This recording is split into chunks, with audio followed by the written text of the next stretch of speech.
Here are the 3 most common mistakes that tend to escalate a human rights claim.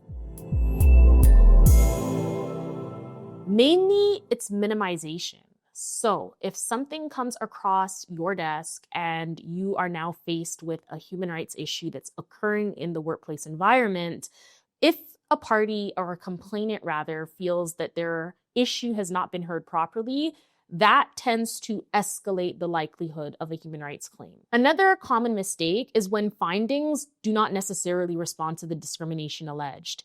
So if a complaint has come across your desk and there are allegations of racism, sexism, whatever the protected enumerated ground is as it relates to the Ontario Human Rights Code, and that particular issue has not been resolved or addressed in the report or in the investigation, that can also lead to a heightened risk of a human rights claim. Another example is when there are misunderstandings, or it's framed as a misunderstanding rather, and in fact, it's a systemic issue. So the question to ask yourself as you're dealing with this particular matter is, am I hearing a lot of these issues within the organization?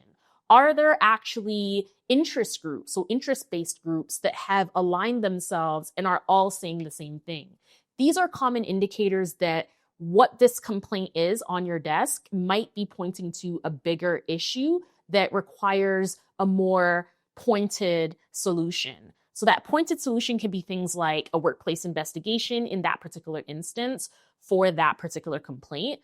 Or if it's systemic, it might be that your organization is in need of some corporate training. As it relates to meeting these needs of your organization, you really want to tap into an organization or a law firm that can support as it relates to investigations and the work that's in front of you in terms of that matter. Here at Alphonse Latham LLP, we support our organizations by conducting corporate training sessions, workplace investigations, and we also help employers in the unfortunate event that there might be litigation. So if any of this sounds like something that you're going through, do feel free to contact us and reach out.